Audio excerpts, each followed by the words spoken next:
ನಿನ್ನೆ ದಿನ ನಮ್ಮ ವಿಜಯಪುರ ಗ್ರಾಮೀಣ ಪೊಲೀಸ್ ಠಾಣೆಯಲ್ಲಿ ಅರಕೇರಿ ತಾಂಡಾದಲ್ಲಿ ಒಂದು ಫೈರಿಂಗ್ ಇನ್ಸಿಡೆಂಟ್ ಆಗಿ ಒಬ್ಬ ವ್ಯಕ್ತಿಯ ಕೊಲೆಯಾಗಿದೆ ಅನ್ನುವಂಥ ಒಂದು ಮಾಹಿತಿ ಬರುತ್ತೆ. ಸೊ ಅದಕ್ಕೆ ಸಂಬಂಧಪಟ್ಟಂತೆ ಪೊಲೀಸರು ಹೋಗಿ ಸ್ಥಳ ಪರಿಶೀಲನೆಯನ್ನು ಮಾಡ್ತಾರೆ. ಅದಕ್ಕೆ ಸಂಬಂಧಪಟ್ಟಂತೆ ಸಚಿನ್ ರಾಥೋಡ್ ಅನ್ನುವಂಥ ವ್ಯಕ್ತಿ ಈಗೇನು ಮೃತನ ತಮ್ಮ ಇದ್ದಾನೆ, ಆತನ ಒಂದು ಕಂಪ್ಲೇಂಟನ್ನು ಕೊಟ್ಟಿದ್ದಾನೆ. ಏನಂದರೆ ಈತನನ್ನು ಸತೀಶ ಸುಮಾರು 1.5 ವರ್ಷದ ಹಿಂದೆ ಇವರು ಮಾಡ್ತಾ ಇರುವಂಥ ಆರೋಪಿಯಾದಂತಹ ರಮೇಶ್ ಲಮಾನಿ ಅಂತ ಏನಿದ್ದಾರೆ ಅವರ ಮಗಳನ್ನು ಮದುವೆ ಆಗ್ತೀನಿ ಅಂತಂತ ಹೇಳಿ ಮನೆಯಲ್ಲಿ ಹೇಳಿರ್ತಾನೆ. ಅದೇ ರೀತಿ ಮನೆಯವರು ಹೋಗಿ ಅವರ ಮನೆಗೆ ಹೆಣ್ಣು ಕೊಡೋದಕ್ಕೆ ಕೇಳಿರ್ತಾರಂತೆ. ಸೊ ಅವಾಗ ಅವರ ತಂದೆ ಈಗೇನು ಆರೋಪಿ ಅಂತ ಅವರು ಹೇಳ್ತಾ ಇದ್ದಾರೆ ರಮೇಶ್ ಲಮಾನಿ, ಈತ ಮಗಳನ್ನು ಕೊಡೋದಕ್ಕೆ ಒಪ್ಪಿರಲ್ಲ.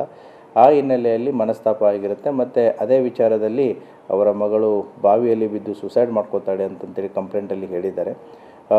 ಆ ಹುಡುಗಿ ಮೊನ್ನೆಗೆ ತೀರ್ಕೊಂಡು 1 ವರ್ಷ ಆಯಿತು.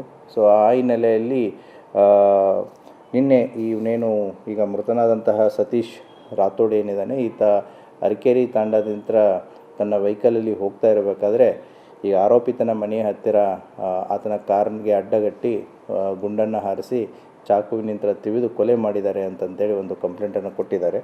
ಆ ಹಿನ್ನೆಲೆಯಲ್ಲಿ ನಾವು ಆರೋಪಿತನನ್ನು ಪರಿಶೀಲಿಸಿದಾಗ ಕೂಡ ಆತನಿಗೂ ಕೂಡ ಬಾಡಿಯಲ್ಲಿ ಇಂಜುರಿ ಆಗಿದೆ, ಕಿವಿಗೆ ಇಂಜುರಿ ಆಗಿದೆ, ಸ್ಟ್ಯಾಬ್ ಇಂಜುರೀಸ್ ಇದೆ. ಆತನನ್ನು ಯಶೋಧರ ಹಾಸ್ಪಿಟಲ್ದಲ್ಲಿ ಈಗ ಅವನಿಗೆ ಸರಿಯಾದಂಥ ಚಿಕಿತ್ಸೆ ಆಗಿ ಆತನ ಕಂಡೀಷನ್ನು ಕೂಡ ಸ್ಟೇಬಲ್ ಆಗಿದೆ.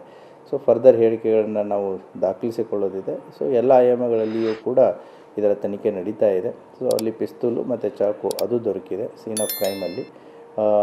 ಮೃತನ ಶವವನ್ನು ಈಗಾಗಲೇ ಪೋಸ್ಟ್ಮಾರ್ಟಮ್ ಮಾಡಲಾಗಿ ಅವರ ವಾರಸುದಾರರಿಗೆ ಕೂಡ ಹಸ್ತಾಂತರಿಸಲಾಗಿದೆ.